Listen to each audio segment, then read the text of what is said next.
Uyqusizlik haqida. Bir kunda 4 soat uxlayman. Bu yetarlimi deb savol yo'llayapti bir kishi.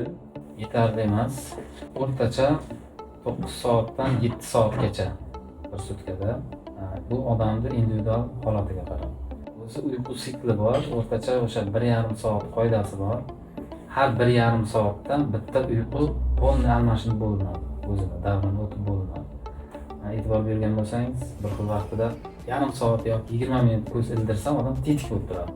Unda chuqur uyquga ketmagan bo'ladi. Hali uyqu sikli to'liq boshlanmagan bo'ladi. Agar majburiy uyg'otilsa, ya'ni uyqu siklining o'rtasida uyg'otilsa, karaxt bo'lib yoki bir xil kunlari shunday kam uxlasa ham tetik bo'lib yuradi, ko'p uxlasa ham og'ir bo'lib yuradi. Kuniga 3-4 soat uxlash bu qanchalik ziyon? Hozir aytilayotganday 3 soat, 4 soat uxlayotganlar yosh bo'lishi mumkin, organizm sezdirmasligi mumkin, lekin vaqti kelib albatta yo asab yoki ruhiy yo boshqa yurak qon tomir kasalligiga yo'liqishi aniq.